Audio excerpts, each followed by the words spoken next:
la réunion. Je vais demander aux députés de bien vouloir regagner leur place. Calling the meeting to order. Welcome to meeting number 7 of the Standing Committee on Canadian Heritage. Pursuant to Standing Order 1082 and the motion adopted by the committee on Thursday, September 22nd, the committee is meeting for its study of CBC Radio-Canada priorities. And we have with us today from the CBC Radio-Canada, Madame Marie-Philippe Bouchard, President and Chief Executive Officer of the CBC Radio-Canada. Thank you for being with us today. Ma'am, we are getting started about 10 minutes late because we had a vote in the House of Commons. I'm not sure if your schedule permits, but we'd love to have you stay for the extra 10 minutes afterwards. Thank you very much.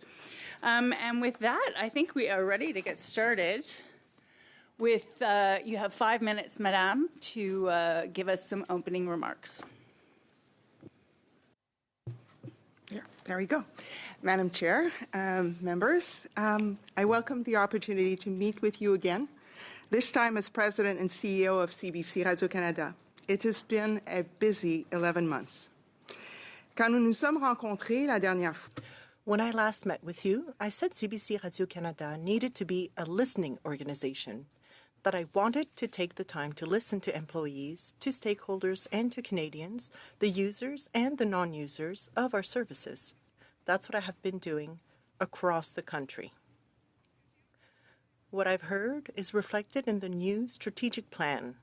We'll be sharing that with Canadians at our annual public meeting on October 28th. But I think it would be helpful to share the details with you today. We all know the challenges facing Canadians today. Economic and trade pressures, the hollowing out of local news by global digital platforms that now capture 92% of digital ad revenue in Canada. That revenue that once sustained a diverse news ecosystem of community newspapers, radio, even television all across the country. The continued rise of polarization and the difficulty in knowing what information is accurate. What I've heard is that a public broadcaster serving all Canadians with relevant and reliable news and supporting Canadian culture is more important than ever. But people expect more from us. In this environment, CBC Radio-Canada should be a national public service helping to bring Canadians together, supporting democracy and the media ecosystem. To support this public service role, our strategic plan has 3 pillars: proximity, digital agility, and bringing people together. The first pillar, proximity, means increasing our connections by being present in more communities and offering content that is trusted and also engages those who currently may not use or value what we offer. We also need to be a better collaborator with private and community media to help support a healthy media ecosystem. With our second pillar, digital agility, we mean ensuring that our content is easily available on whatever digital platforms Canadians are using, and using technologies like artificial intelligence for the public good. Our last pillar is bringing people together. That means finding ways to build understanding by creating opportunities for shared Canadian experiences. Building on a very strong foundation, our extensive network of journalists spanning 90 locations from west to east and across the north, and in 7 foreign bureaus, providing news and information trusted by Canadians. Our commitment to homegrown stories as the largest single investor supporting the creation of original content by Canadian independent producers, the most popular radio shows and podcasts in the country, and digital services used by 20 million Canadians each month. This year, we've been able to add journalists to over 20 communities in every region of the country, providing a local service to communities who have never had a local CBC or Radio-Canada service and sharing their perspectives with the country. Through our CoLab program, we are partnering with local public libraries in more than 250 communities. There, we're offering programs tailored to what the community wants from us. Sometimes it's workshops on video production or how to make a podcast. Sometimes it's sessions on spotting fake news or recording television or radio programs with a community audience. That's also proximity. Finally, we'll keep listening to Canadians.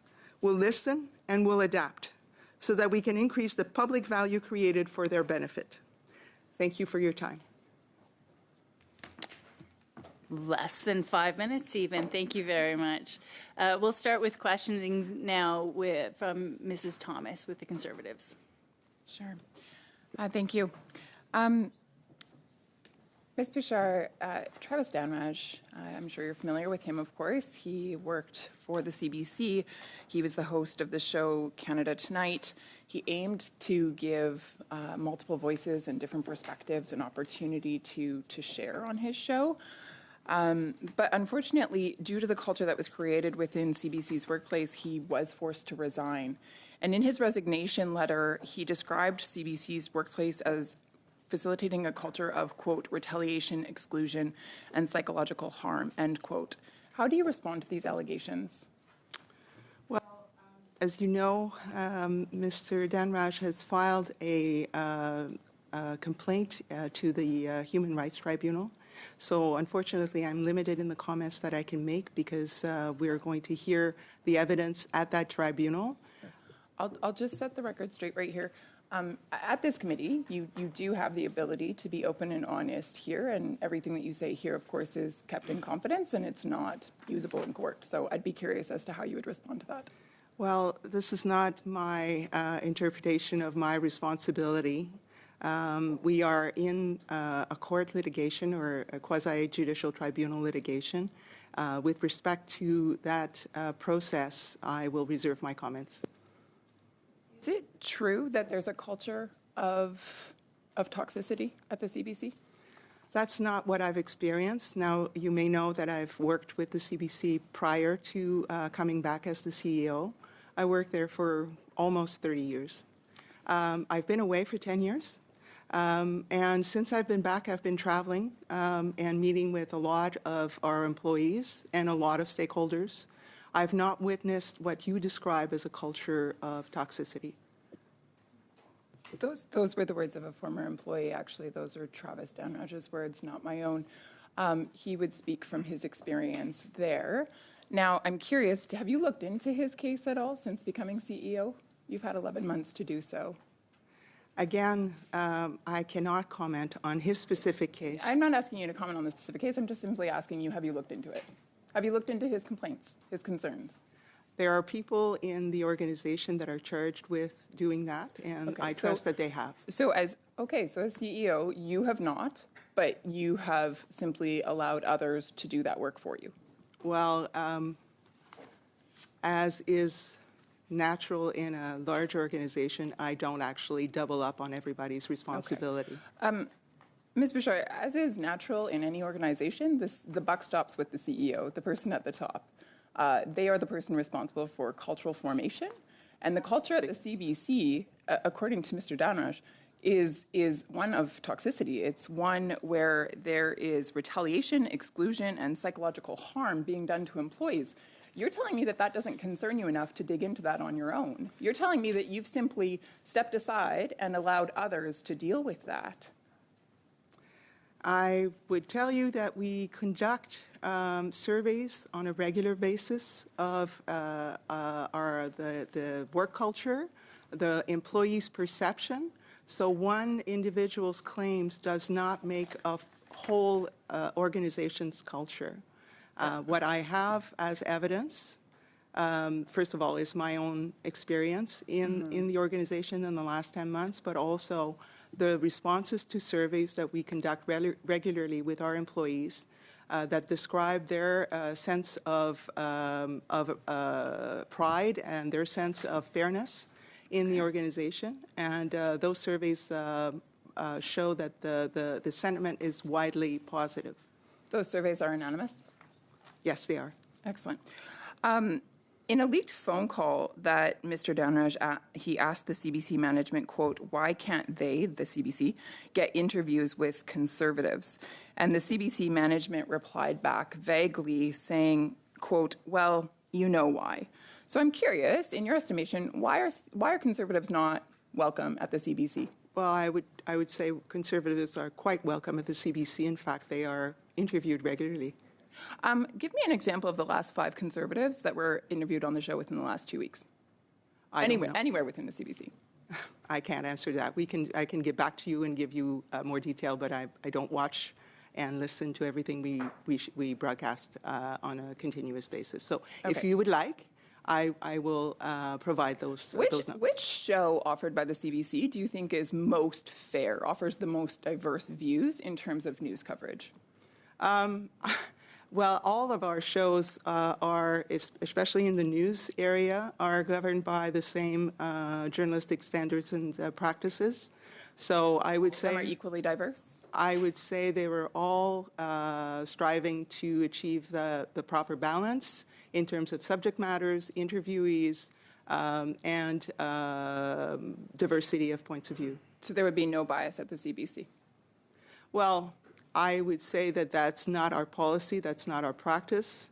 I'm not oblivious to the fact that some people claim there is bias, but that's not how we work. Your perception. What's your perception? You're the head of the organization. What's your perception? My perception is that we are working very hard to try and bring accurate, factual-based news and information to Canadians every day. So no bias at the CBC according to you? No bias according to me. Okay, interesting. Thank you. Prochainement, je donne la parole. Next, I'll give the floor to Mr. Tumba for 6 minutes. Hello, Ms. Bouchard. How are you? I'm great. Well, I'll back up just a little bit. In 2 minutes, you can tell me how you view the role of CBC Radio Canada in this age of disinformation and in this digital age. Well, I feel that as a public service, we have a very important role to play. We have been contributing to the transformation of the relationship between Canadians and their public broadcaster. And it's been decades. You know, we've been going from the analog to the digital age. We are pioneers in this field. We continue to be pioneers. This is very important because Canadians are increasingly exposed to a variety of rather international sources. The amount of Canadian news that Canadians get has been decreasing since Canadian news sources have been increasingly blocked on various sites. So we have to make sure we can be discovered by Canadians, both in French and in English, and in 8 Indigenous languages also. That's our mission. We are also working very closely with international partners and other stakeholders to develop practices that allow for and that promote a more civilized discourse. We have seen a certain polarization where the extremes are pushed by algorithms and there is less space for open dialogue where common understanding is promoted. Our services are there for all of those who want to use them, media editors and all others. What we want to see is a civilized and civic discourse around the news.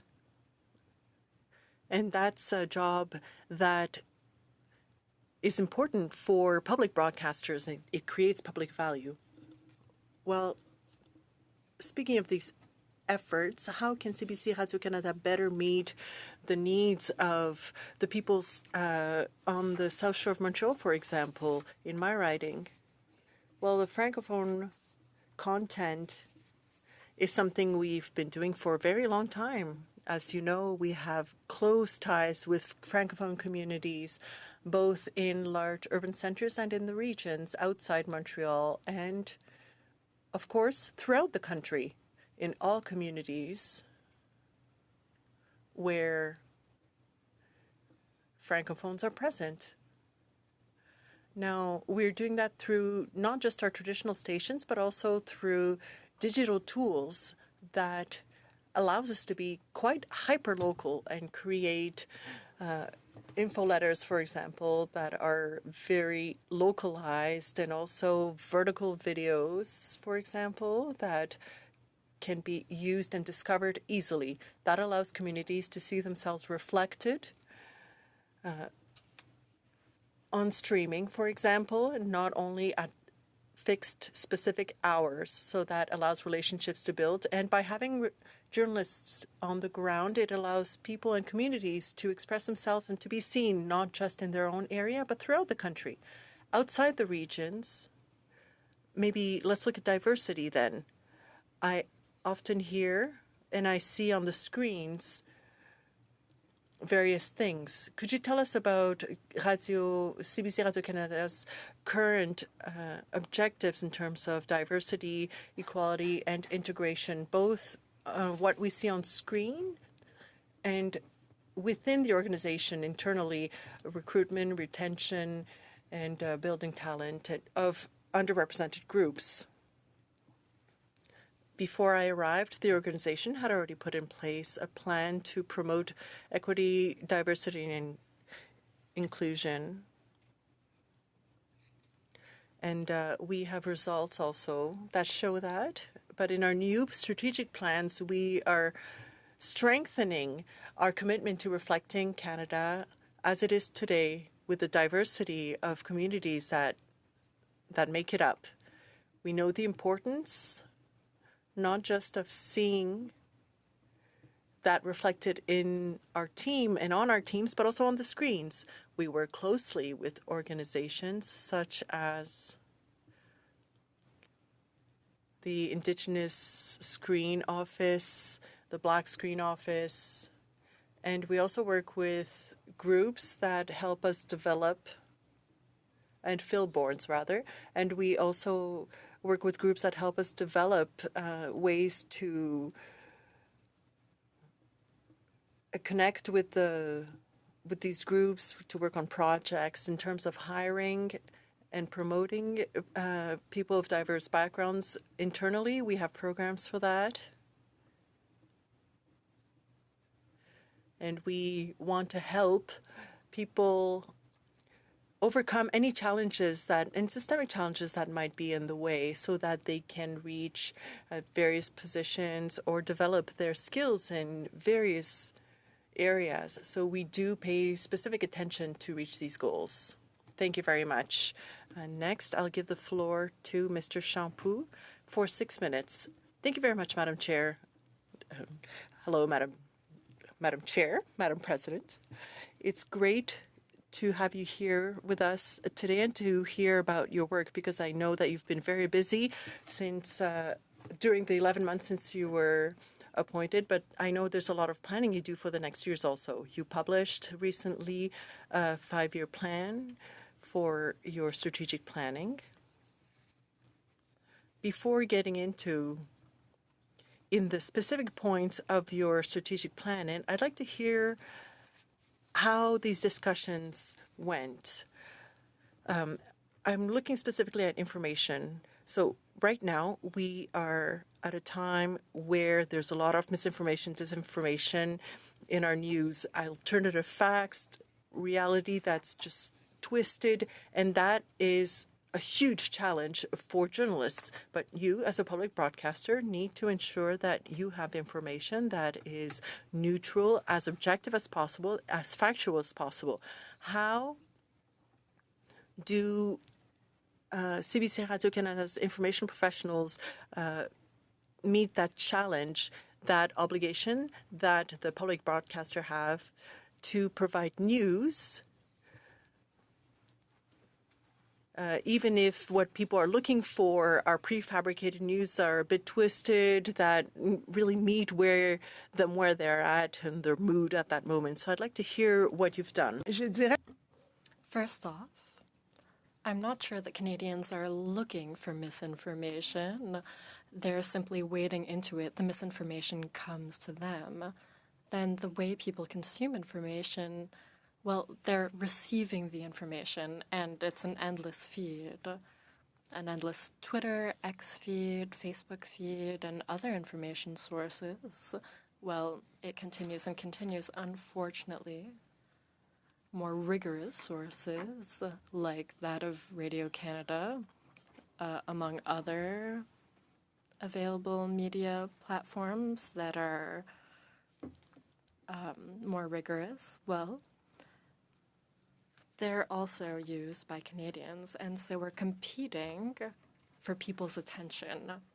But the reliability of our services is not in question, at least according to the polls that we have conducted. We have Canadians' trust concerning the information we give them.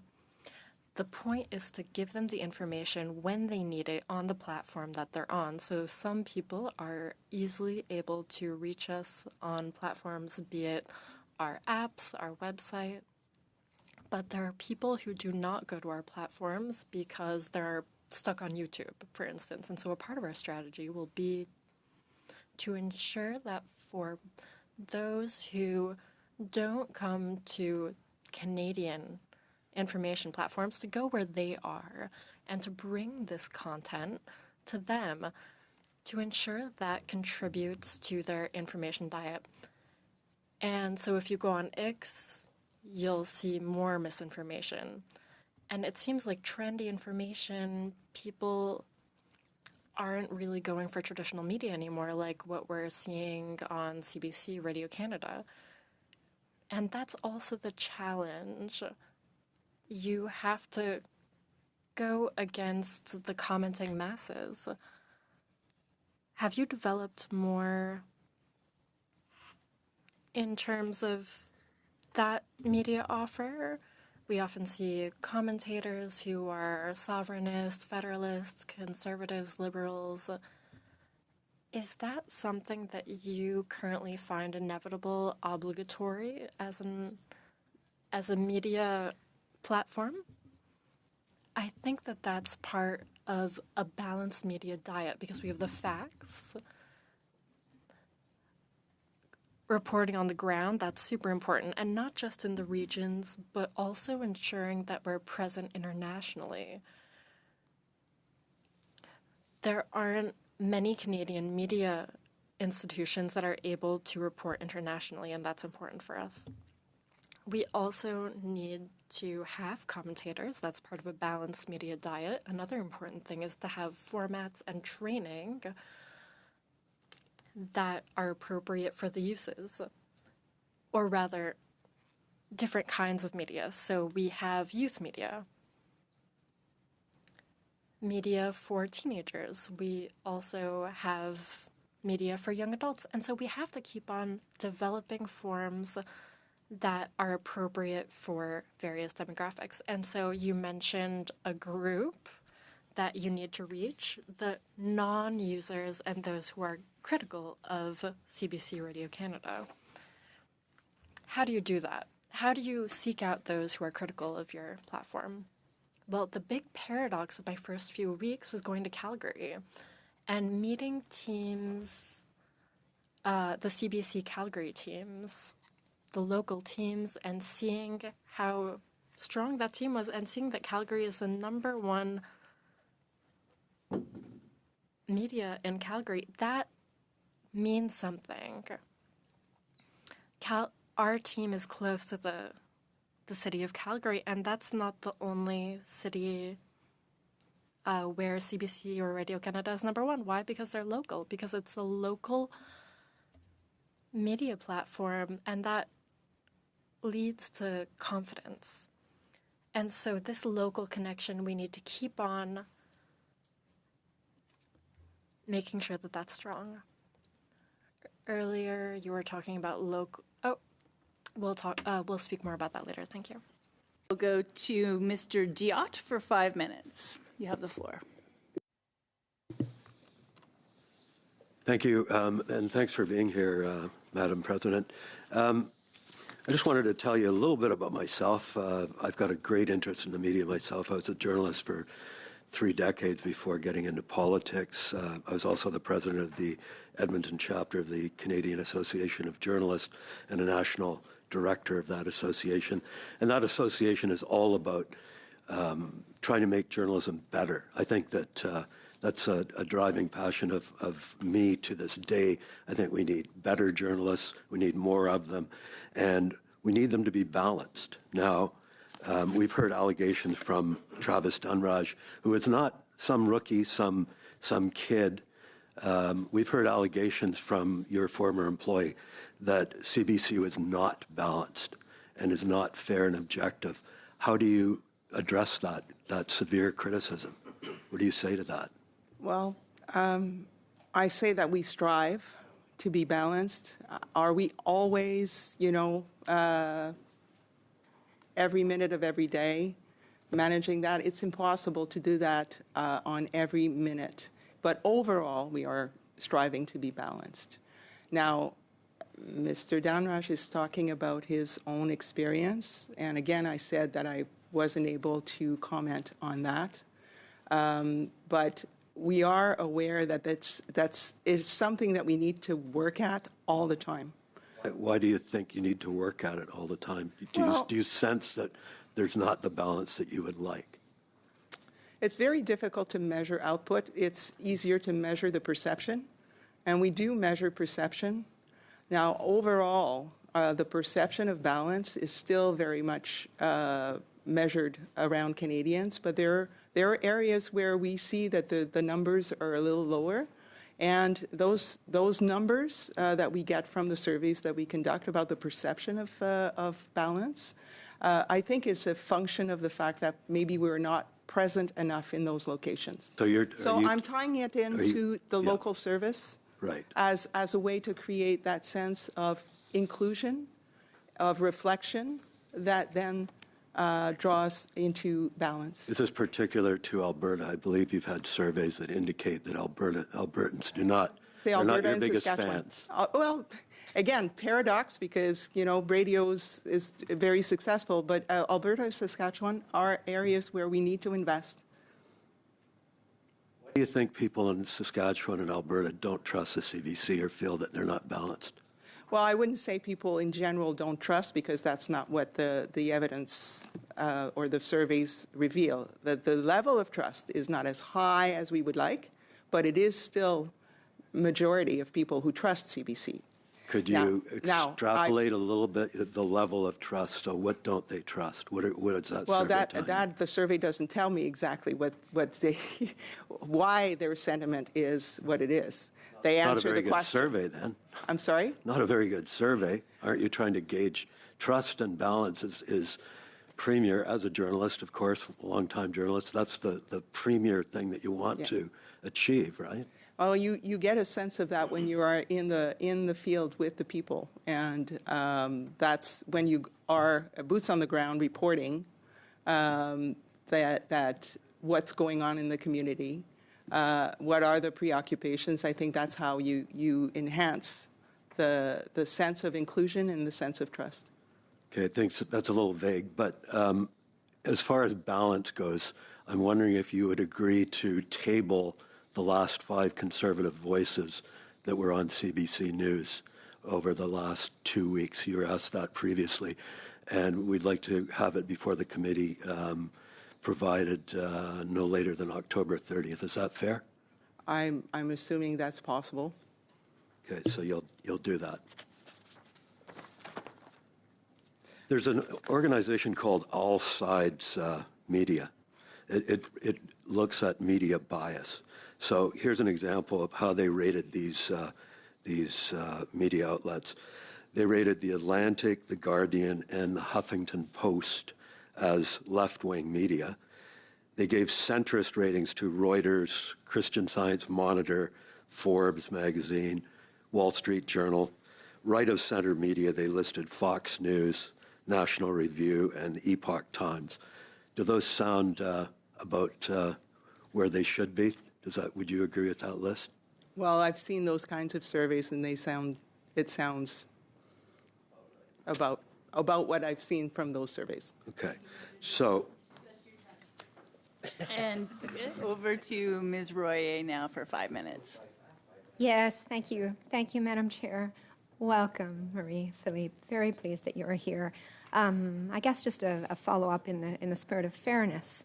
While you are preparing that report, it would be good to know how many conservatives were asked for interviews, but also declined, particularly in the lead up through the election. I think we can certainly add that information in.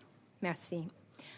There's an important distinction between a public broadcaster and a state media. And just because a broadcaster is publicly funded, it does not make it state-controlled media, as you know.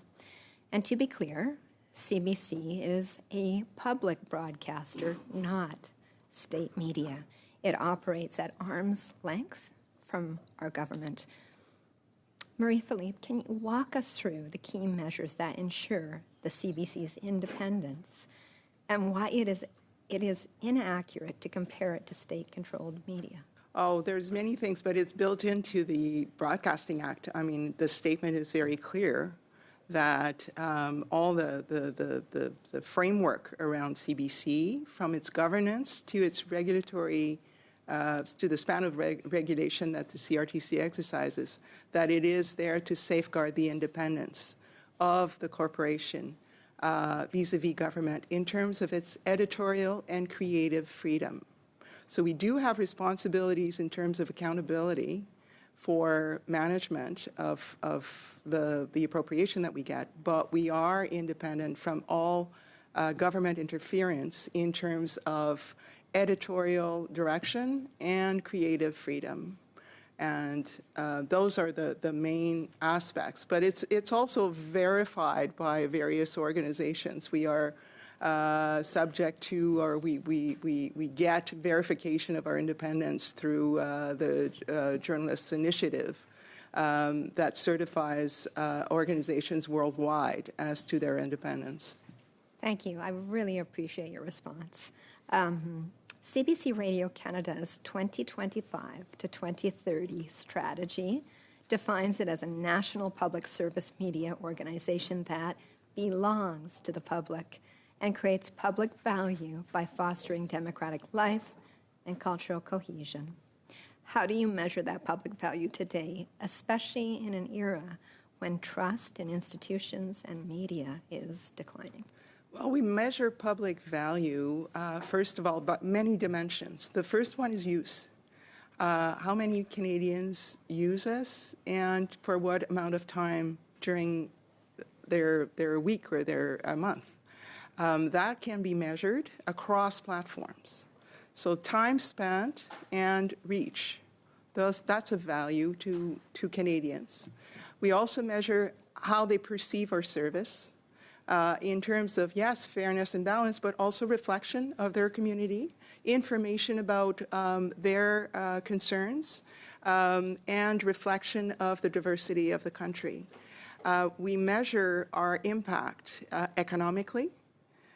We are an important trigger for expenditures in the creative sector. And we have a wide span in that way, and that creates value for Canadians. And we also want to measure the value for our employees. This is a large organization, and we look at various KPIs that value the experience of being an employee of CBC. Merci. Can you very quickly describe an example where CBC's independence has been tested and upheld? Oh, my God.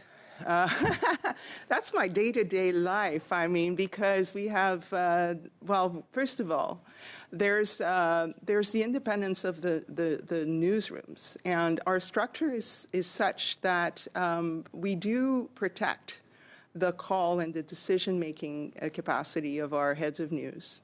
And they are at a distance from other considerations or senior management. We also have independent ombudsmen that can look at complaints from the public about the application or the use of our journalistic standards and practices. And they are completely independent from the newsrooms, and they can give advice and render decisions on whether or not the JSPs, the journalistic practices, were respected in a particular case. So that's another sign of independence and of value to Canadians, because we are creating a framework where they do have a recourse and they can be heard. Mais, Monsieur Champoux, vous avez 2 minutes. Mr. Shampoo, you have 2.5 minutes. Thank you. Ms. Bouchard, you did a 5-year strategic plan. You worked, it's going really fast. Technological evolutions are moving at breakneck speed. Is it possible that traditional TV has just disappeared from the media landscape? Traditional TV in the sense of the antenna, the physical antenna, there are still people who use it, especially in the Francophone market. And that's still a pretty dynamic market. And even among younger people, even though younger people are watching it less, well, it's stronger than in the Anglophone market. So as long as there's a use, I think that we can't leave people behind. People will still be attached to the traditional form of media. Is CBC aware that you might be the last in terms of traditional broadcasting with program shows? Well, it depends on the market dynamic, because we're still strong in French because there are many of us. And so we're also waiting to see what happens to our colleagues. And it's hard. Ad revenue is down, and so all that creates a fragile context that makes it harder to maintain audience parts that's as high. And it's important because it keeps Francophones in touch with local culture. And so if we get rid of that traditional TV, well, then you're losing a part of that. And we have to protect that. Yes, absolutely, that's reassuring. And you also mentioned earlier the collaboration that CBC can have with regional broadcasters with the aim of ensuring that there's quality journalistic coverage in the regions. Could you elaborate on that? Have you talked with potential partners? Is there openness? Yes, I had multiple meetings with Francophone media, private and community media. I also met a lot of Anglophone media and media in the North and so on and so forth. And the first question is, what's going well and what do you need?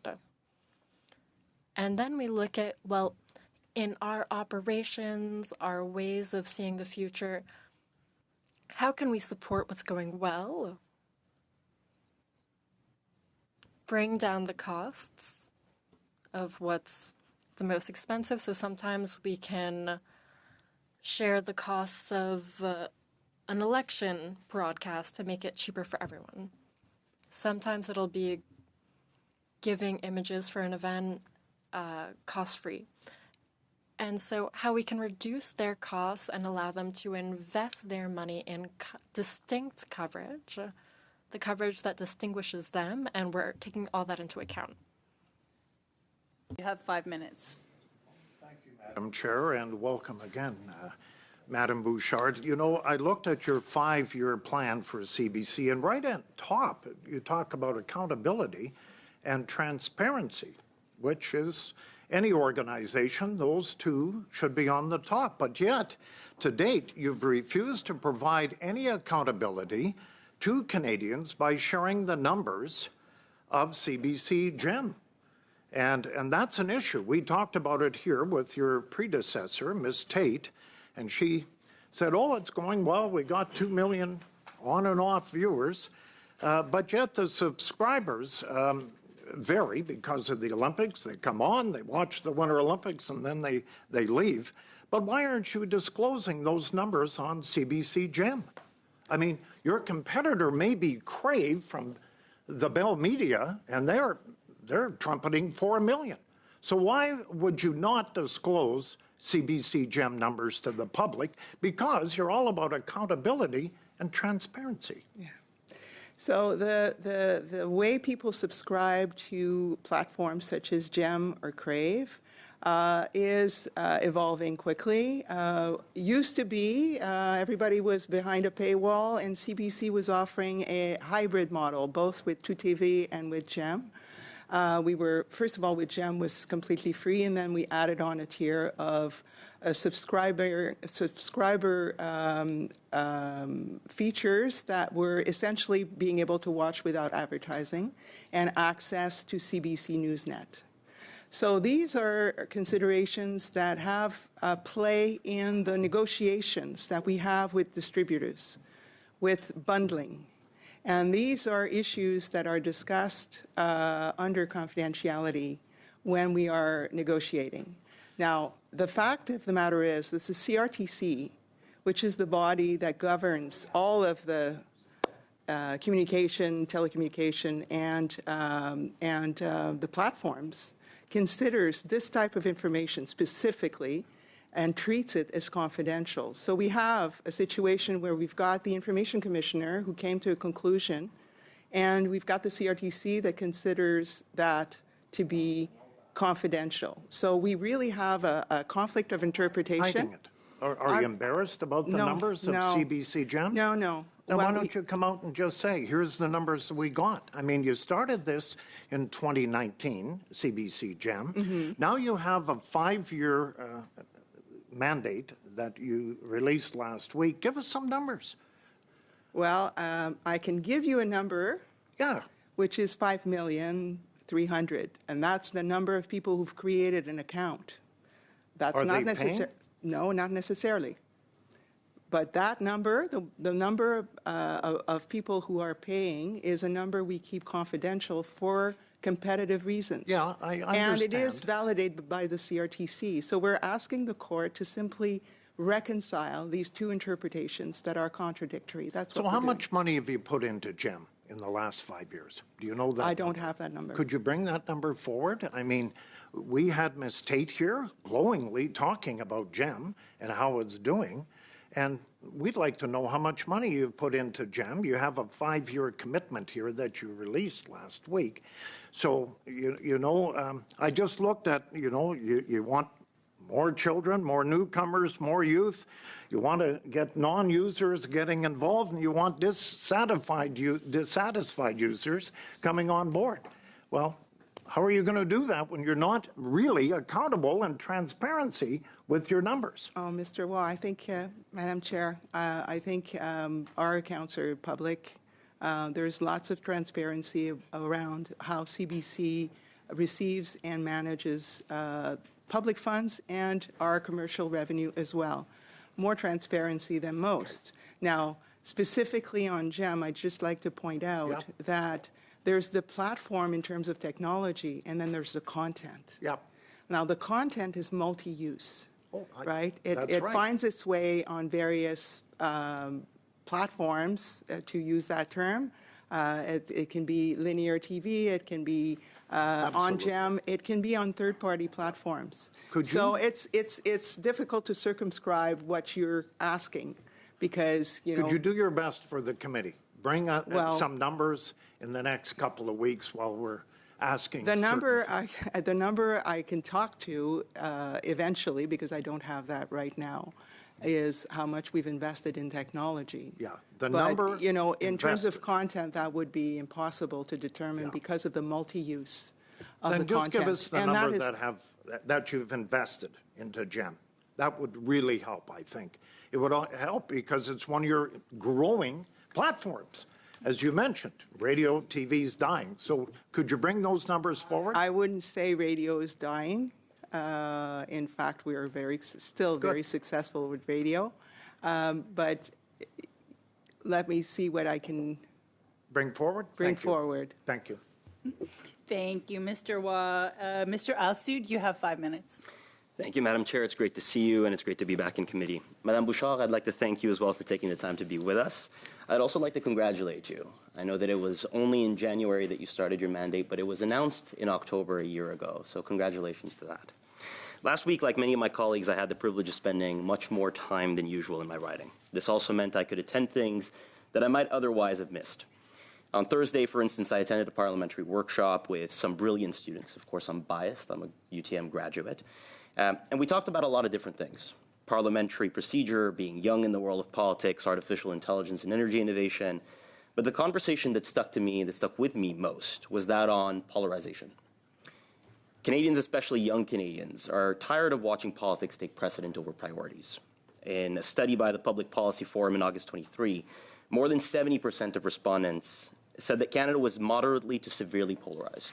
More than 45% expected it to get worse over the next 5 years. Some of 25% are very or extremely worried that Canada itself is threatened by these political divisions. So I have 3 questions for you. They are many, so if you'd like to take much of the time, that's perfectly okay. If not, I have other questions, I promise. Firstly, could you briefly speak to this rising trend of political polarization and how it might impact the work done at the CBC Radio-Canada? Secondly, what role do you believe media might have played in propagating this trend? But also, what do you believe media could play in terms of fixing this, or at least helping fix this trend that we've seen? Well, it certainly has transformed the landscape and the expectations of audiences as well. It's evident in many ways in the reliability of the information that they see, and we see with the AI tools that are now being deployed, sometimes for the better, but a lot of times for the worse, in terms of manipulating pictures and making believable something that is completely fictitious. So that's a serious concern, and that's a concern that we navigate through even in our reporting on a daily basis. Our reporters are faced with people who are less likely to consider speaking to reporters simply because they don't know whether or not they can rely on what they see. So that's a global problem for all of the media. It's not specific to CBC Radio-Canada, but we are very much in the field in these situations, and so it does impact us. Now, what can we do? So we've already started, and I think we need to expand on that. Invest in media literacy through tools that are available to everyone. So having specific beats of journalists who are explaining how certain facts were distorted by certain sources, so that people develop their own ability to distinguish between fact and fiction and manipulation and disinformation. I think we could, as a media, collectively, and with schools and universities, do a lot more in that area. We do, in fact, we have a program where we go into universities and we have these discussions as Radio-Canada and CBC with students about how they can arm themselves against the risks of disinformation and manipulation, and how to better identify reliable sources and to question what they see. And so I think we need to invest collectively, but CBC Radio-Canada has potentially a leadership role. We've developed tools, we can share them. Again, I was speaking earlier about the conversation on comments from users. You see sometimes horrible stuff to the point where some stories are just closed for comments because it was just not possible to entertain that kind of conversation. It's not a conversation; it's a shouting match, and it's insulting. And so we need to reestablish a space where people can have a reasoned conversation and learn from each other. And we are working with partners on developing such a tool. Now, it's not going to replace the big platforms, but if we can give the taste of having civilized conversations somewhere, maybe it'll give people a sense that it can be something else. It can return to something a little bit more helpful, useful to open your mind, to make up your own mind. That, I think, that's the most tragic thing. If we end up as a people not being able to decide for ourselves because we don't know what's true and what's not, what we can rely on and what we can't, then that becomes really a threat to democracy. Very well said. Thank you. Monsieur Généreux, vous avez... Mr. Généreux, you have the floor for 5 minutes. Thank you very much, Ms. Bouchard, for being here today. I want to look at some numbers. The total 2025 budget for CBC Radio-Canada was around 1.4 million. Is the 150 million that the government promised you was provided, or is it part of your annual budget this year? No, in fact, the 1.4 billion is the amount of the vote. It's of the appropriation. It's not our total budget because it doesn't include our independent revenue. In the past, there were bonuses that were provided to executives. On the 7,000 employees at Radio-Canada CBC, how many people are considered executive out of the 7,000? Well, I mean, it depends what you call it. There's about 1,200 managers, but the executives, the top tier is about 200, I believe. But the non-affiliated employees, those are who are not unionized, those who are professional employees are 1,200, and the executives is a smaller group. And is it for the executives or the 1,200 people who got the bonuses? It was 1,200, yes. So you decided to eliminate that way of proceeding, I believe? But the salary mass went up by millions of dollars, 40 million.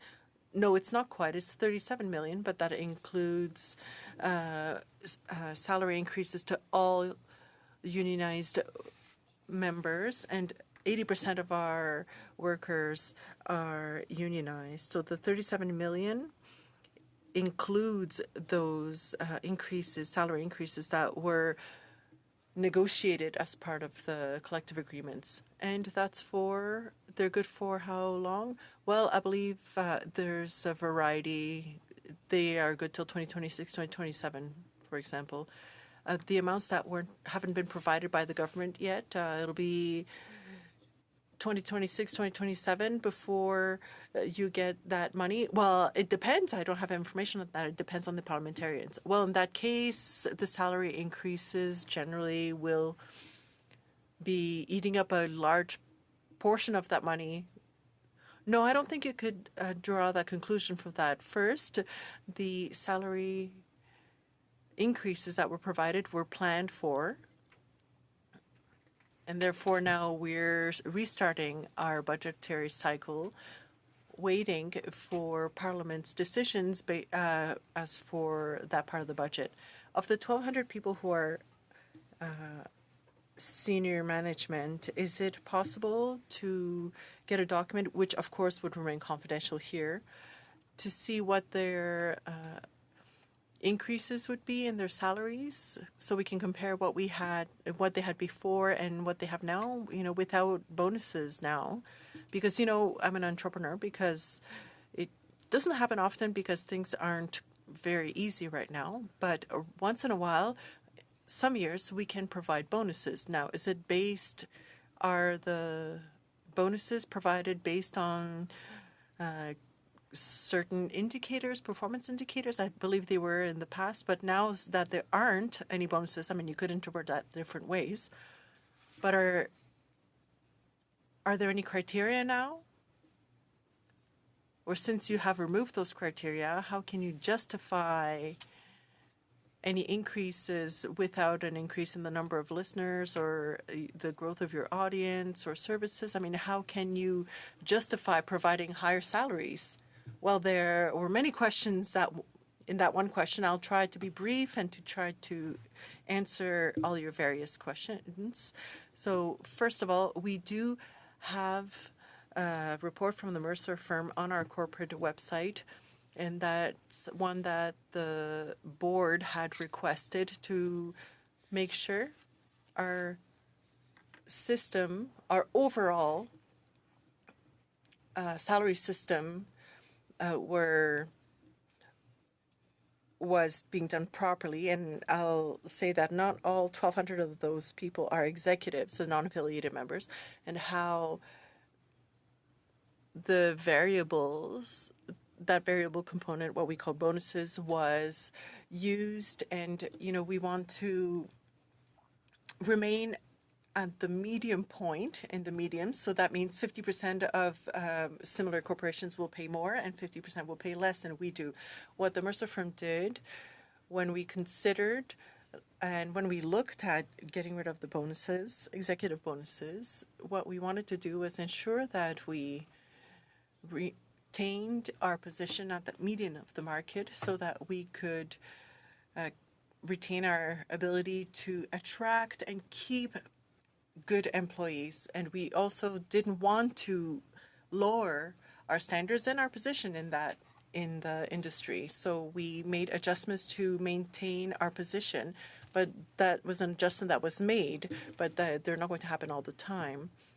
So, yep, your time is up. Mr. Miles, I'll turn the floor over to you for 5 minutes. Thanks very much, and thanks very much for being here. One thing I've come to realize about the CBC Radio-Canada over the last number of years is that it's not only the people who don't like it that criticize it, it's also the people who do like it that criticize it. And I think there's room for that. I think it's one of these things where it's a Canadian institution that can be better, and it's okay for Canadians to ask it to become better and to challenge it. And I've seen it change over the years. I will say I don't listen to all the CBC programs, although I've been listening to Power and Politics while I work out in the morning. And just to let my colleagues know, Larry Brock, Scott Aitchison, Andrew Scheer, Melissa Lantzman, Michelle Rempel-Garner have all been on it since I started listening over the last couple months. So the representation has been there on that one show that I'm listening to. And they did a great job. Your colleagues did a great job on that show. And that's just one show.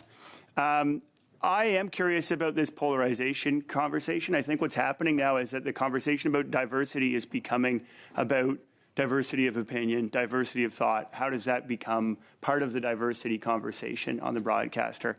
When we think about, this is what I think a lot of members are bringing up. When we think about polarization in Canada, it seems to me that one of the great sources of polarization is actually urban versus rural. And I'm wondering if your, some of the polling has given you a similar sense. And also if maybe some of the centralization that took place over the last 15 years, I noticed that there's a bit of a reversal to this thought. And I wonder if this is an effort to address that rural-urban divide, which I think is probably one of the stronger divides, more so than right-left in Canada, is that. I just wondered if that was some of the thinking. I completely agree, first of all, with all of that, what you said. I've worked with CBC Radio-Canada for a long time, and I've been constantly asked, we would like this. People ask a lot of their public broadcaster, and that's a good thing. That's a good thing. I've always found that to be positive because they feel attached to it. They feel that it's essential to them. They want it to be as good as it can be. And so that's a great motivator for us, the employees, and for me, their leader. To have that sense of connection and of expectation. That pushes us to go further. So that's a good thing. And I think our plan, you'll find, is honest about it. We can do better, and we want to. In terms of rural and urban, I completely agree with you. And when I started in the mid-'80s, I'm old, we had so many people and so many shows in so many locations. And then through various waves of budget cuts, we got more and more centered into large urban areas. And we lost something there. We maintained some of it on radio, but television definitely got more and more, because it was more expensive to make, it got more and more centered into big locations. And we find that, especially when I was visiting out west, I had a lot of conversations with business people, with ordinary citizens, with other media, emerging and established, about that, about how we need to hear more about what matters to people in the farming industry, in the fisheries, in various locations that are really important for our economic development, for our culture, but we seem to be too far from them. To hear from them on a regular basis. So we've done some wonderful things like going out to locations for a day or two and sitting with people and just listening. That's not continuous service, so that's not enough. But at least it opens the mind to the things that you don't see when you don't run into these people on a day-to-day basis, when they don't know you. And so I strongly believe that the local extension and reestablishing ourselves in a number of locations where we've never been or have not been in a long time is of great value. We need to do that in also awareness of what is the state of local media in those locations, and making sure that we partner where we can, where we support, and so that there is a diversity of voices, that we don't find ourselves to be the sole supplier of information. That would be a loss for Canadians. So it's a balance, but I believe that you're right, that the urban-rural divide is contributing to a sense of disconnect. For sure, hearing those stories on the air, especially on the national broadcaster, I think is an important part. It is a major part of our country. Unfortunately, your time's up, Okay. Mr. Thank you. Miles. Thanks very much. Thank you. Great conversation. Monsieur Champoux, vous avez la parole. Over 2 minutes et demie. Eh boy. Merci. Over to you for 2.5 minutes. Thank you very much. In your action plan, you have actions written, a lot of good intentions. I'm excited to see how it'll play out. And there's one paragraph interesting in particular. You want more culture, sport, amateur sports, and music, and you're going to particularly pay attention to francophones. It'll also allow organizations to take advantage of visibility. My question is, will you bring back the Héros du Samedi? I don't know. And if you bring back the Saturday Hero, are you committed to keeping the same original music? Oh, you're nostalgic, Mr. Champoux. Yes. Yes, but more seriously, I see a lot of good commitments here. And someone asked earlier about increased financing proposed by the Liberals. Do you already have projects to integrate that extra amount of money, for instance, by responding to one of the requests, the general request, to progressively phase out ads, but also make it completely free? Could that money help to do that? The idea is to create public value.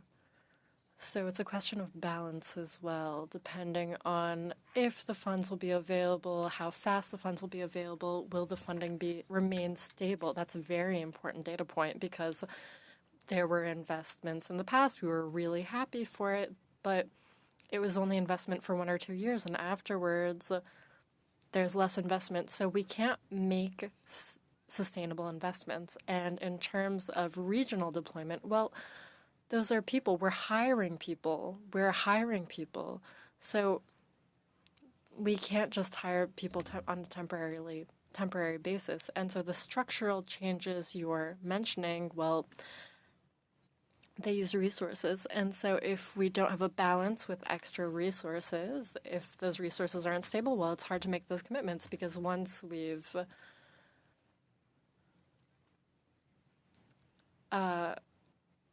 well, we need predictability.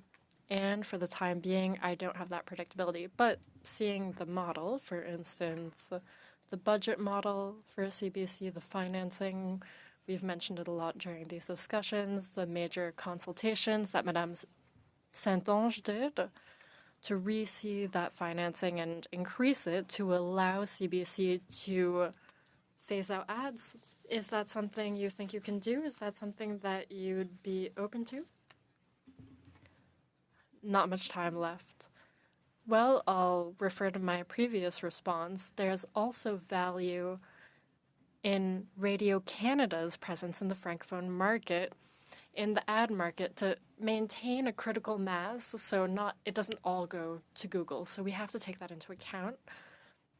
Now, that's not what we're talking about. We're talking about news. We're not talking about all of it.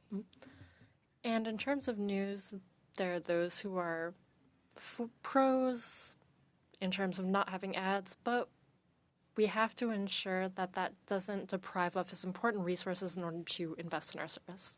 There you go. Before we go any further, I represent Hamilton, Ontario, a riding in Hamilton, Ontario, which, as I'm sure you know, instead is this biggest city in the country that doesn't have an independent CBC radio station. Several years ago, I think we got a interim internet-based team, but as far as I can tell, that team has actually shrunk in the interim years. It hasn't grown. There's still no CBC radio.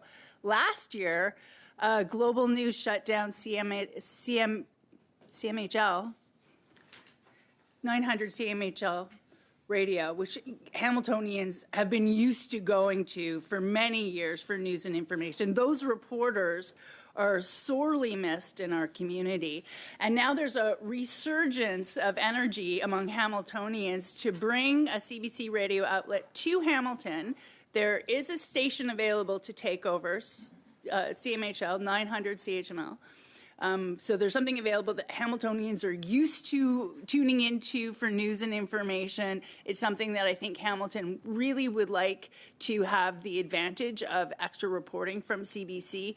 We're not Toronto, and it's not sufficient to Hamiltonians to say, well, you get 99.1, because it's a different market, it's a different community. So I'd like a response to that, please. Well, I'm going to take it under advisement, but I'm aware that we've established some time ago, what we called a digital station, and it's not the same as having a full-fledged antenna and radio and signage and so on. But I'll look into it. Thank you. It's all I ask. Mrs. Thomas, you have 5 minutes. Thank you. Ms. Bouchard, on September 15th, during a Radio Canada broadcast, CBC journalist Elisa Saray, she made unfortunate comments, and quote, she said, "It's the Jews who finance a lot of American politics," end quote. Then another quote, "The big cities are run by Jews," end quote. Another quote, she said, "Hollywood is run by Jews," end quote. Now, I recognize that Ms. Saray has been put on indefinite leave, is my understanding, from the CBC, but I'm curious if, as CEO, do you unequivocally condemn these comments? I actually apologize to all of our employees for that incident, and the news management apologized to all viewers for that incident. It is unacceptable. Okay, so do you unequivocally condemn these comments as extremely racist? As unacceptable, hurtful, and contrary to our journalistic standards and practices. Okay, I appreciate that. But this isn't the first time that this has actually happened, where we've seen anti-Semitic rhetoric used by the CBC and unfair reporting. So, for example, during the events of October 7th, when those were reported by the CBC, throughout that time, statistics were often taken from Hamas itself, which of course is a terrorist entity, and used by the CBC as if it was from a government ministry itself. In addition to that, there was a news article or news reported from the CBC with regards to a supposed hospital bombing by Israel. And of course, that was pushed out by the CBC as this alarming, breaking news, only to find out moments later, actually, it was a misguided missile from Hamas, and it wasn't a hospital, it was a parking lot next to the hospital. By that point, you can imagine the hatred and the outrage that had already been targeted towards a vulnerable population that exists here in Canada already, of course, our Jewish community. So it's been time after time after time, and unfortunately, I don't actually have the allotment of time to outline all of the incidents, but this has happened a lot. What are you doing to tackle this anti-Semitic rhetoric that exists within the CBC and its news reporting? Well, if there is any incidence of inaccurate reporting, there is a process. It's called the Ombudsman's Office. We answer an awful lot of questions and complaints, first of all, by news management itself, and then if the complainant is not satisfied with the answer they get, they have full access to the Ombudsman. And this is how we get better. If there is mistakes being made, then there is full transparency on that. With all due respect, it's not getting better, though.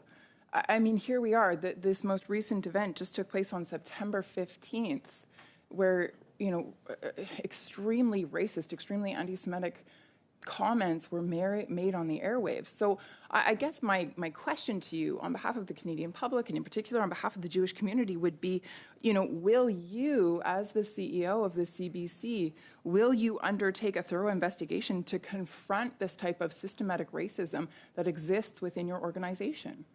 What we do and what we've endeavored to do is to train and support our journalists and our teams to identify situations where statements could be made by third parties, by witnesses, by whatever, and to treat those with care. We try and source our material the best way we can. And to live up to our standards. We are constantly reminding what our standards are. My question is very straightforward. It's just yes or no, and that is, will you do an investigation? Will you make sure that from top to bottom within your organization that there is not, in fact, a line of systemic racism? We have very robust journalistic processes and protocols. They are examined on a continuous basis for all sorts of potential situations. What I'm hearing from you, with all due respect, Ms. Bouchard, is an unwillingness to do a re-examination. You're stating to this committee that it's okay, everything is fine, you've already done everything that possibly can be, and therefore there's nothing to see here, turn away folks and look elsewhere. I'm asking you if you would dare to take a second look inside your organization. Would you dare to take a second look? Would you dare to do an investigation? I'm sorry, Madam President. That's not what I'm saying. I'm saying journalism is a continuous process of questioning, of revisiting, of challenging, and this is how we live. This is what we do. So we don't have to stop everything to do a full investigation. We are constantly challenging ourselves. So no further insight. Thank you. Mr. Miles, you have 5 minutes. Thank you very much. I had a question. Oh, yeah, I'm on. I had a question about the mandate. I always find the mandate interesting. I think the mandate is something along the lines of promoting Canadian stories, exporting Canadian stories to the world, strengthening local artists and Canadians telling stories about themselves to other Canadians, uniting the country. I guess what I'm interested in is the relationship between the mandate and ratings, because it's a tricky balance.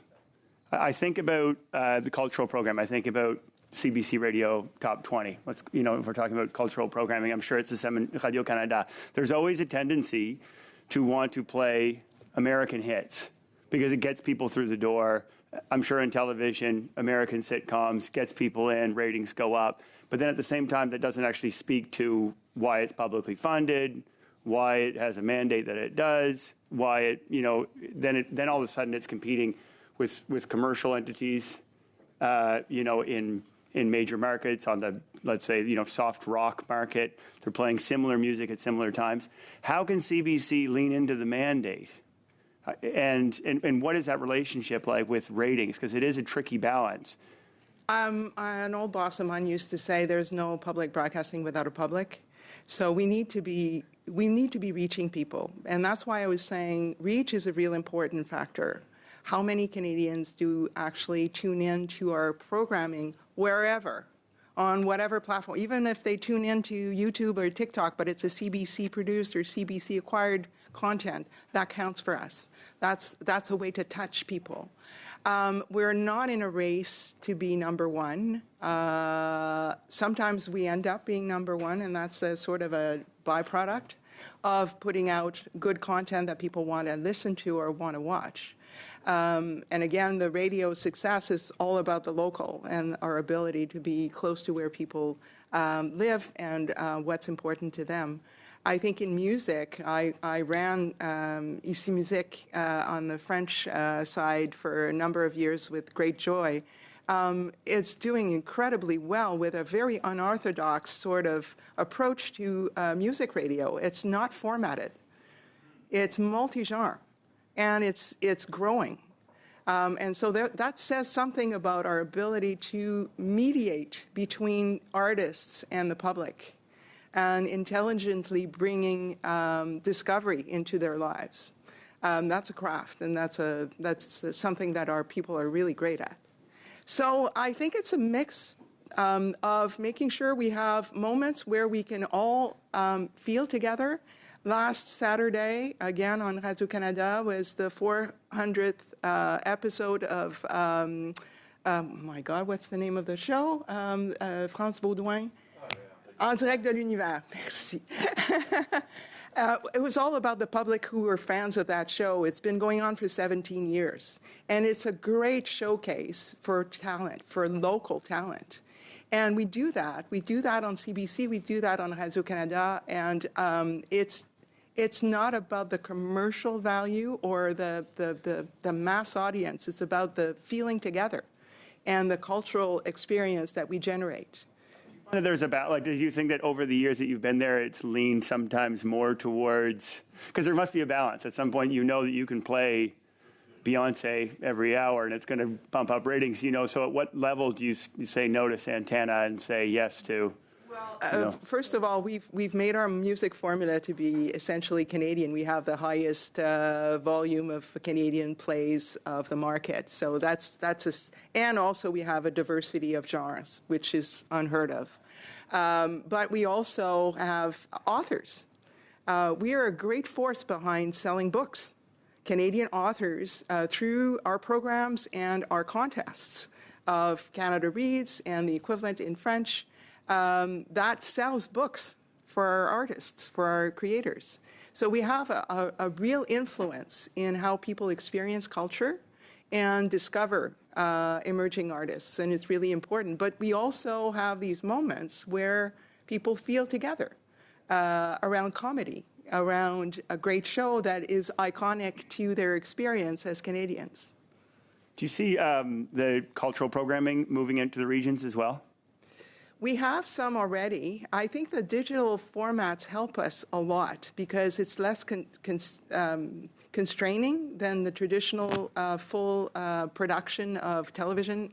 Audio is easy. Audio is already fully cultural and decentralized. But television is a little trickier, and it's easier to consider having multiple types of experiences and formats in digital. Local music shows, for instance, in each of these regions. Thank you, Mr. Miles. Yeah, all good. Thank you. Time Thanks. is up. I'm going to turn to Mrs. Thomas we can have time to do 2 more rounds as long as we get through quickly. So, Mrs. Thomas, you have 6 minutes. Perfect. Thank you very much. Ms. Bouchard, I guess my question is with regards to temporary foreign workers. It's come to light that the CBC hired 20 positions since 2015, just within Ontario alone, and that these positions were deemed, quote, high wage. Why are Canadian workers not good enough for the CBC? As far as I know, currently there are no such temporary foreign workers employed at CBC. So I don't know the history of the 2015 that you're citing, but right now there are none. Did you see the report that came out? You're unaware that there's any report of temporary foreign workers being employed What I'm by saying the is that CBC? my information is currently there are none. That's not what I'm asking about, is it? Well, I don't know about 2015. I wasn't there. Sure. You're very good at skirting questions and trying to slough them off as if it's up to the last CEO and you're not responsible for answering for the organization anything past the last 11 months. But, Ms. Bouchard, you are in this seat. You occupy this title, this role, and therefore the responsibility that comes with it. there is an expectation that you would have some familiarity with the history of the CBC and the decisions that have been made. Since 2015, 20 temporary foreign workers were employed by the CBC, and that's just from the province of Ontario alone. Are Canadian workers not good enough for the CBC? We employ 7,000 Canadians at this stage. That's how many Canadians work for CBC. I think they're exemplary employees. I don't see why you would state that Canadian workers are not good enough for CBC. That's not Let's not put the words evidence. in my mouth, Ms. Bouchard. I did not make that statement, but CBC's actions are making that statement. CBC's actions are pointing to the belief that Canadian workers are somehow not good enough. I mean, some of these positions that were filled are computer programmers, computer network technicians, business management consulting, marketing researchers, announcers, and broadcast technicians. We have many individuals in this country who would be more than happy to fill those roles and more than qualified to fill those roles. So my question is, why weren't Canadians given priority over temporary foreign workers? Again, I don't know what you're referring to in the sense that I wasn't there, but the evidence that I have is that there is no foreign worker working for CBC at this point, and there are 7,000 employees who are Canadian. Would you commit to providing this committee then with the total number of temporary foreign workers that were hired within the CBC and CBC Radio Canada in the past 10 years and the positions for which they were hired, and you would provide that to the report by the end of October? I don't know if that information exists. So if it does, I'm happy to provide it, but I don't know if it exists or not. I'm not familiar with it. Employment records for the last 10 years would not exist anywhere at the CBC? I'm just saying I don't know if they exist. So if they do exist, I will gladly provide them to you. If they don't, they don't. Okay. Okay. I would appreciate that. Thank you very much. I'm going to pass the floor to my colleague, Mr. Waugh. I just wanted a clarification, if you don't mind, Ms. Bouchard.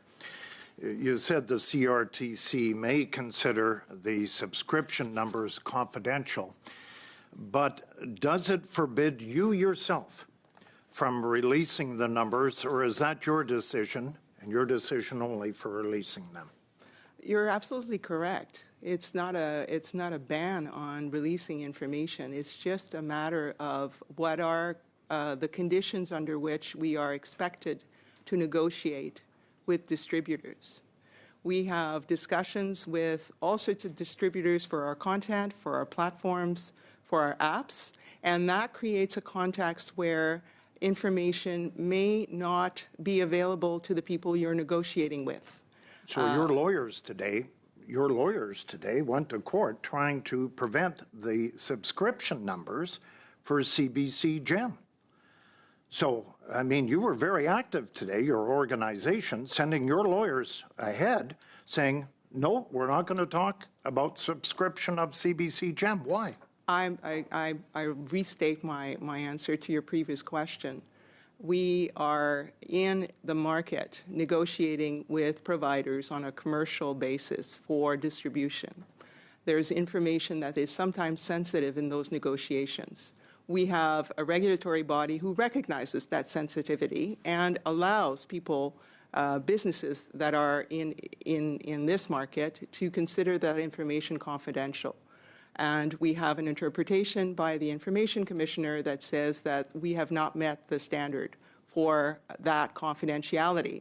We want reconciliation between those two interpretations. And that's why we asked the federal court to consider the situation. Okay, you're right. The Information Commissioner a while ago asked for CBC to disclose that numbers. And I don't know what you're hiding. I really don't, because you're a public broadcaster.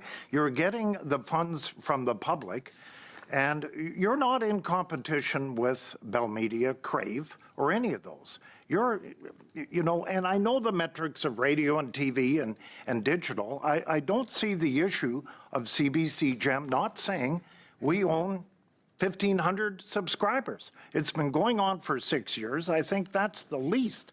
with your accountability and your transparency that you talk about on the 5-year plan? I gave you a number earlier, which was 5.3 million accounts created. Okay. Are different than subscriptions. I agree. They're different than paying subscriptions. That's your time, Mr. Waugh. Thank you very much. Mr. Alsud, you have 6 minutes. Thank you, Madam Chair. Bonjour, Madame Bouchard. You've been very frank with your answers, and I want you to know that it's appreciated. You mentioned AI tools earlier during your excellent response. As you may know, this committee is currently undergoing a study on the impact of technological advancements in artificial intelligence on Canada's creative industries. I'd like to offer you the opportunity to speak to CBC Radio-Canada's perspective on this, the way that it's impacting journalists, the way in which you operate. I'm also interested in knowing what role you believe the CBC and Radio-Canada might be able to play in setting national standards for ethical and transparent AI use. That's a very, very active and interesting question, and I think it's on everybody's mind that is in the creative sector. There's concerns about intellectual property being stolen through AI processes, the scraping that's going on, that's affecting all the media organizations that are deprived of their intellectual property, of the hardworking reporting that they're paying for and they're producing that is being used to train models. There's concerns about artists being dubbed or having their voice fabricated and them speaking stuff that they've never said. Sometimes to defraud people, that's even worse for their image. There's a lot of scary stuff going on. There's also a lot of potential in AI, and that's the paradox. I mean, we can all sit back and say that's horrible, but it's happening, or we can leverage it to some extent and use it for good. And I think we've got a lot of really smart scientists in our country who are well equipped to help us tackle this potential, and at the same time trying to protect. But there's a role for government. There's definitely a role for government for setting some rules, from ground rules, so that we can protect intellectual property and the value of people's investment in their creation. And at the same time, there's also a lot of work to be done on media literacy to safeguard the ability of citizens to understand where they're getting their information. Is that reliable? Is that fake? Is that a deep fake? And then there's how the media and the community itself can work together to develop practices and ways of working that is in fact respectful of IP, that is respectful of facts and of the citizens, but improves productivity and allows us to create more content at a reasonable cost because we have mastery of those tools. So we definitely have to share and work together. I don't think it's a case where in silo everyone can develop their own. We're too small compared to the big guys who are right now just descending on the whole world. And there would be great value in working together. We have conversations with partners, with potential partners, about their challenges and the possibility that we can join forces. And I expect these conversations to continue and accelerate. Fantastic. Thank you once again for a very comprehensive response. Je change de sujet. I'm going to change topics. I really like Toronto, especially when the Blue Jays play the way they're playing. But on the media side in Mississauga, we see certain things happening, and broadcasters play a very important role. And it's possible that big broadcasters get all the attention and the smaller ones don't as much. Could you tell us about what you're doing about that? Well, in our regional deployment plan, we have targeted markets that are smaller, adjacent to larger ones. Often, Madam Chair talked about Hamilton, and I'm very aware of that, yes. But in Quebec, for example, the region of Chaudière-Appalaches and Lévis in the Greater Toronto Area, the Peel region, these are markets that have their own cultural, economic life. But they don't always get service from a main tower, for example, in a large downtown. So the idea is to create smaller offices, to create platforms, content from those smaller offices. And that means that we can create local content, but also have those communities seen across the country. So that's a double benefit for those communities. To us, it gives us an opportunity to be in closer proximity, because there are, of course, a very urban, very rural, and also the periphery to larger centers that are there. And so maybe it's in those peripheries sometimes that trust can be not eroded, but, they just don't get as much. So the idea is to reinforce that. Having one of the most transparent and trustworthy media landscapes, demonstrated through CBC Radio-Canada's recertification by Reporters Without Borders Journalism Trust Initiative in September of 24. Could you speak to why you think Canada is perceived as transparent and trustworthy globally? Well, first of all, I think we have a very robust governance structure for media. I mean, we have independent public media, and we have private and community media. The broadcasting sector has always been a hybrid market, and we had historically a very strong written press.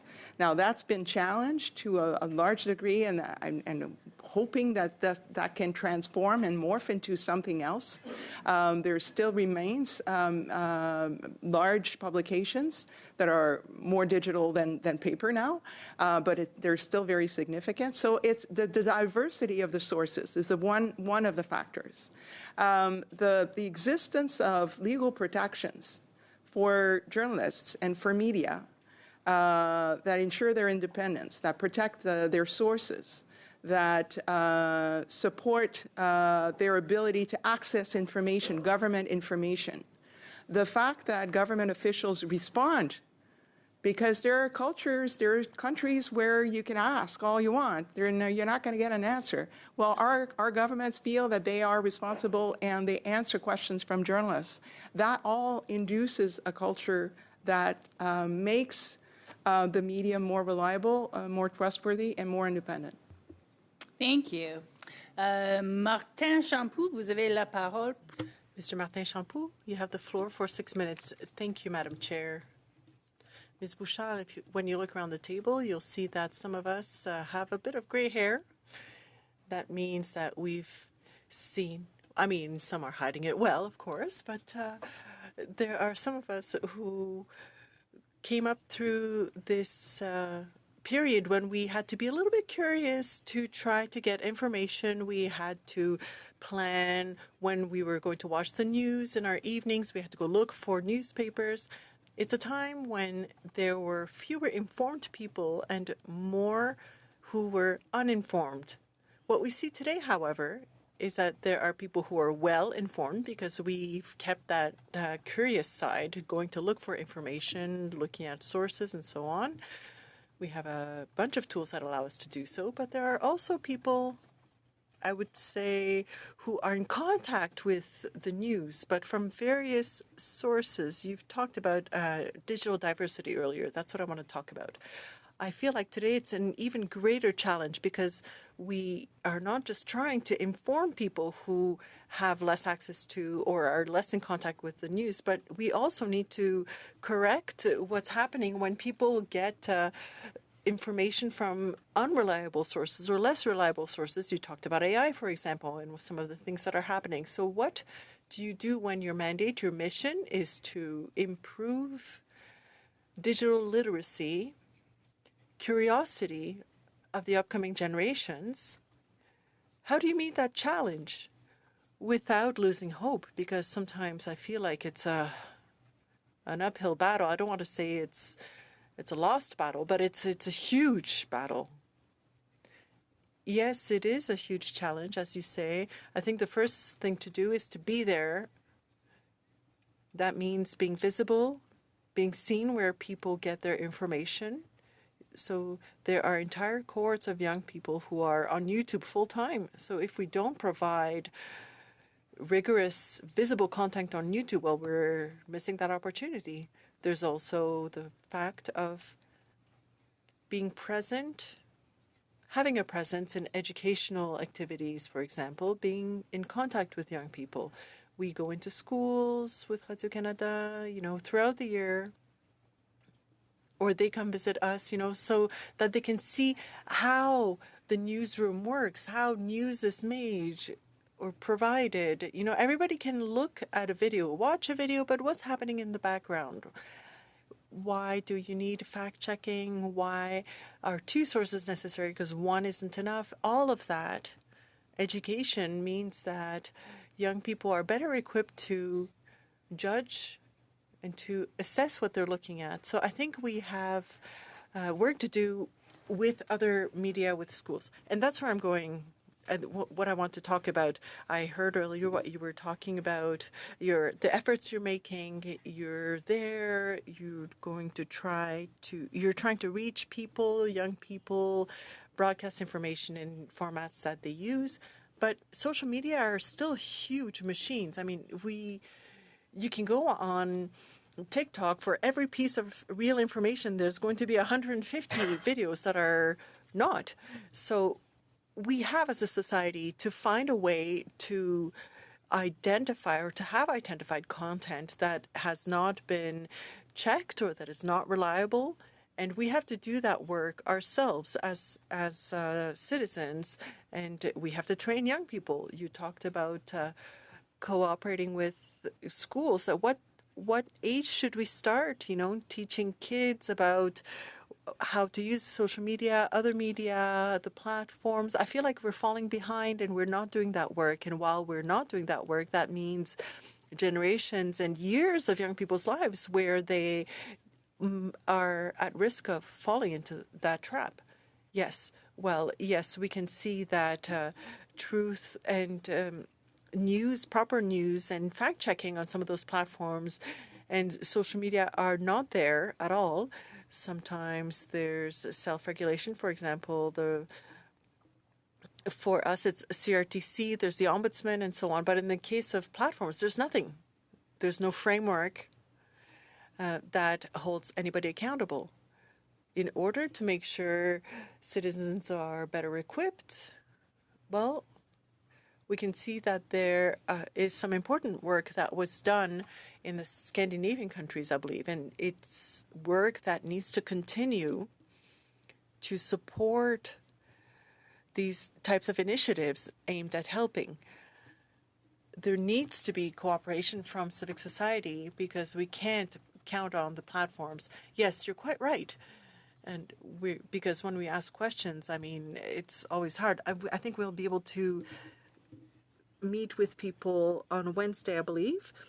When we say we have a hard time getting false advertising removed. Oh, excuse me, Mr. Shampoo, we have a problem with interpretation. For a minute while we try and deal with the problem.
Mr. Champoux, I'll give you the floor for the remaining 1 minute. I think that'll be enough.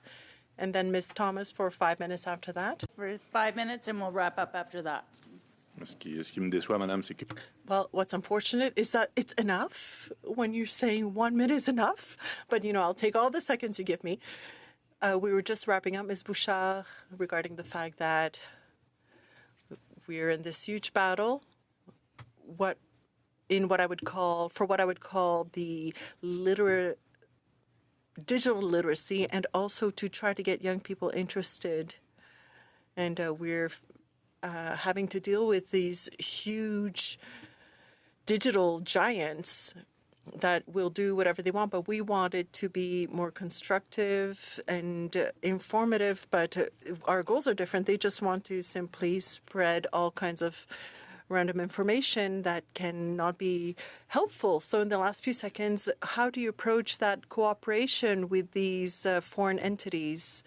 Well, I think it's in the DNA of a public broadcaster, a public service, to think of all of society, to think about the various components of that strengthen society with all the agents of change that might come change things. That can be media, that can be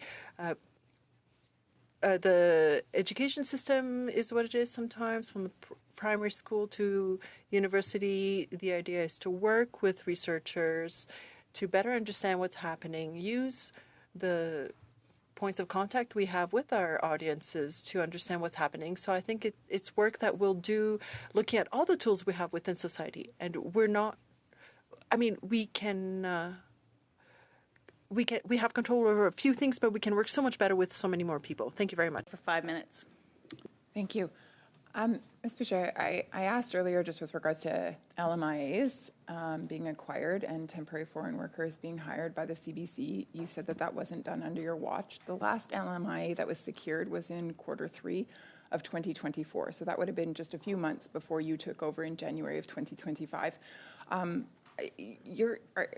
What happened there then? Like if there's an LMIA that goes in, that person was never hired?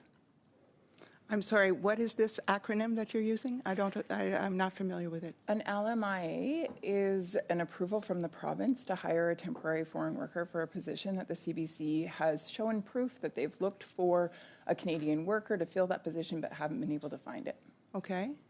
And so the CBC applied for an LMIA approval. They got it.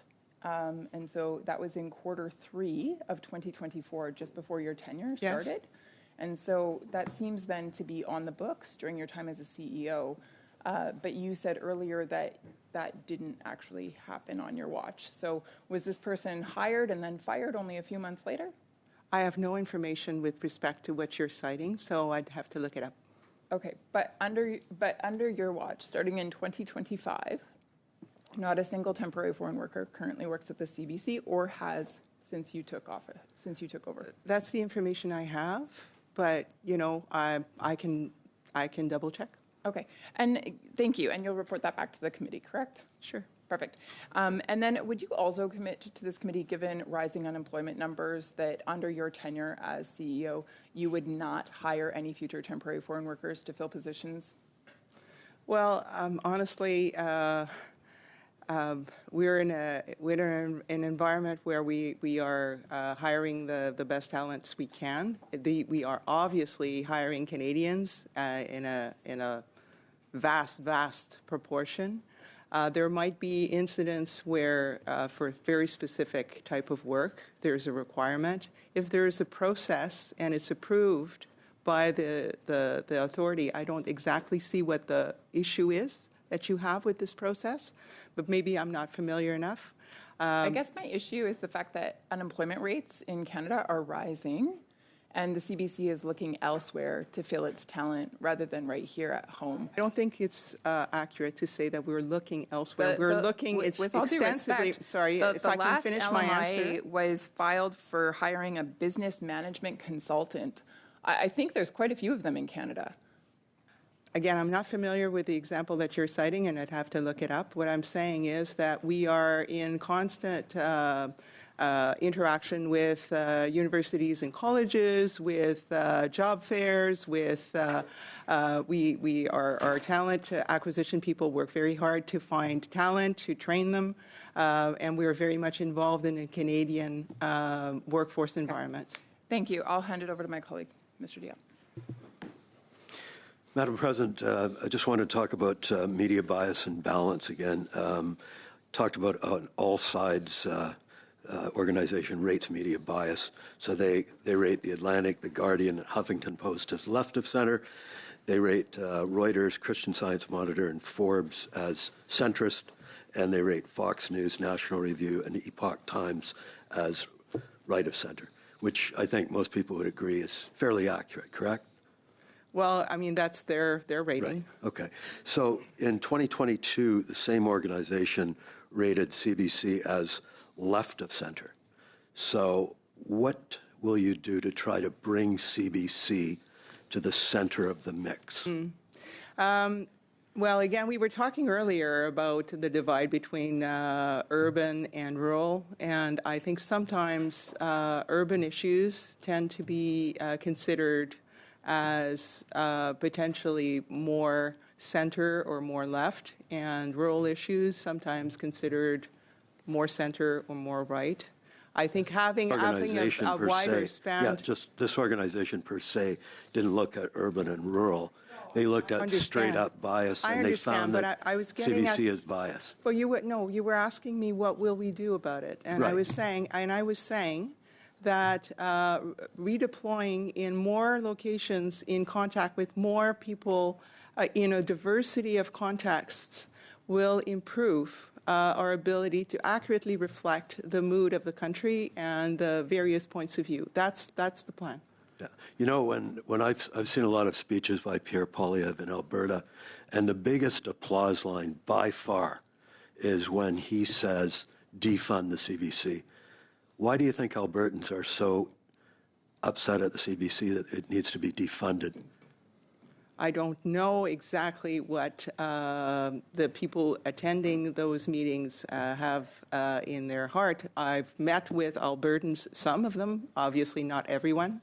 I've had frank conversations about, what they feel is lacking in our coverage. I've also met people who feel that CBC is absolutely essential. So I think there's a diversity of feelings towards CBC. Can we do better? Always. We can always do better. Thank you. Thank you, Mr. Diop. Ms. Royer, you have the floor for 5 minutes. Yes, thank you, Madam Chair.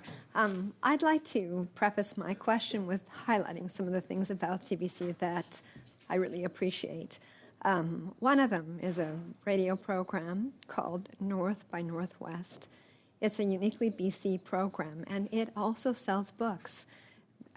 They interview local authors, feature diverse content, Indigenous content, extraordinary interviews, and I know that many folks cite that program for purchasing their next book. So that's one. The next one is CBC Gem. There's a program that I love, and it's similar to the last title, but it's North by North, and it features a cast set in the fictitious Ice Cove in an Inuit village. And I really, really love the push and pull between the characters. It's a comedy. It's excellent writing, excellent cast. I think I binge watched some of the programs of that. I have a free CBC Gem account. So I guess I would fall into one of the 5.3 million in that category. But I also know that there's a lot of content that you don't even need a free account to watch, such as Hockey Night in Canada, Power and Politics. There's lots of stuff that CBC does. And I also want to highlight Radio Canada in the Metro Vancouver area. My husband is the municipal expert. He's a francophone. And I know that he is interviewed on subjects like transportation, emergency preparedness, housing, sort of regional issues that the French-speaking community might not otherwise hear in BC. So huge appreciation. CBC does a lot. Many countries give their public broadcasters predictable, multi-year funding, like the BBC's license fee or the per-household models in democratic France and Germany. Given the volatility of annual funding, can you describe how the CBC might benefit from a statutory per capita model to strengthen its editorial independence and strategic planning? That has been the one thing that has been lacking in our structure as a public broadcaster for decades and decades. And it is the predictability, the ability to invest, but invest in people, invest in the welfare of Canadians who we develop as journalists, as producers, as researchers, as creators of all kinds. The ability to partner in a reliable way. Because when we enter into relationships with community media, we promise something that sometimes we can't fulfill for a long-term view because we don't know if the funding is going to be there or not. So our stability and our ability to be the actor that is transformative for all of the media sector, all of the cultural sector. If I was just talking to independent producers, a show takes 3 years to develop. It costs an awful lot of money. We need partners in order to be able to leverage the creativity that is in Canada. If we were able to plan multi-year, we could shore up so many independent production firms that are really struggling. If we're talking about content for children, this is an area where independent production was historically extraordinary in Canada and has been depleted terribly to the point where the few that remains are struggling. If we could invest in a durable way and partnering with our other educational broadcaster partners, we could develop long-term views about how we finally accompany our children with content that is relevant to them, that is accessible to them, and durable. So it would make a huge difference, and this commitment would be transformative. Amazing. I think we only have 20 seconds. 30 seconds. Is there anything that you would like to share that maybe wasn't captured in a question, just in your closing remarks? Despite the trials and tribulations and the difficulties, I think I'd like to share hope. There's a lot of promise in the public broadcaster.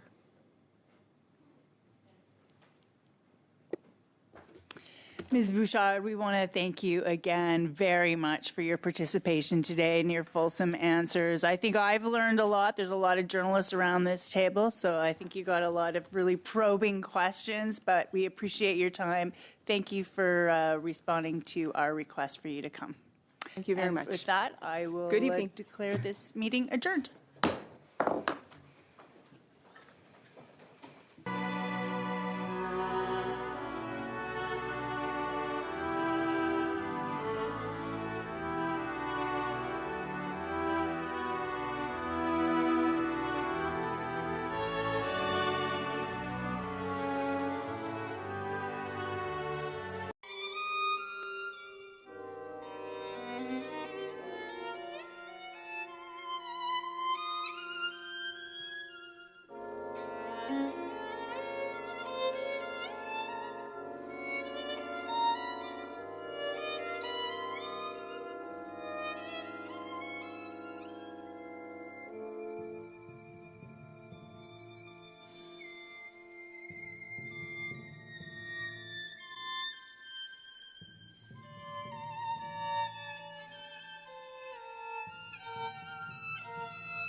Thank you.